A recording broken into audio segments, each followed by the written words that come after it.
Ce livre a été accusé de salir la mémoire de Michel Foucault.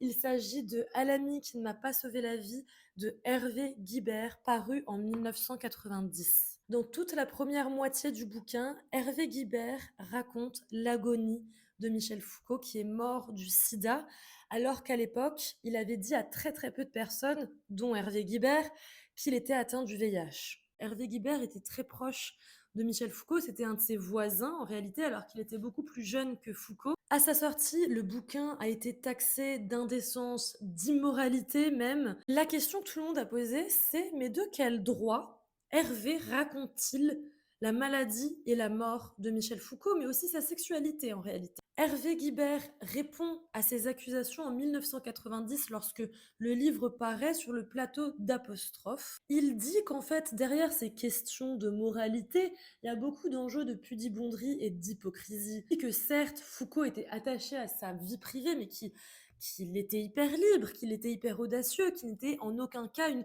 closeted queen. C'est ce qu'il dit sur le plateau de la télé, carrément. Et surtout, Hervé Guibert justifie sa démarche, raconter la maladie et l'agonie de Michel Foucault, parce que à l'époque où Michel est en train de mourir, Hervé n'est pas encore diagnostiqué.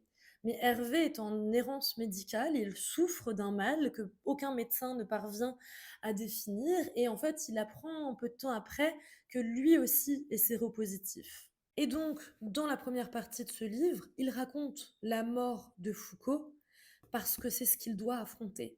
Il comprend que dans l'agonie de Foucault est en jeu sa propre agonie, son propre destin en fait. Et Hervé Guibert justifie toute sa démarche comme ça. Cette mort lui appartient aussi quelque part, parce que lui qui a même pas 30 ans au moment où il se découvre séropositif, il sait que c'est ça qu'il va devoir affronter aussi. Et pour moi, ça, c'est hyper fort comme tour de force. Il radicalise l'autobiographie à une époque où c'était pas du tout valorisé comme genre littéraire, où au contraire, bah, parler de soi, c'était pas considéré comme étant politique, ni même pertinent. Avec ce livre, il inaugure ce mouvement historique d'une écriture de soi appelé l'autofiction. Aujourd'hui, ça court les rues. Hier, c'était vraiment pas le cas.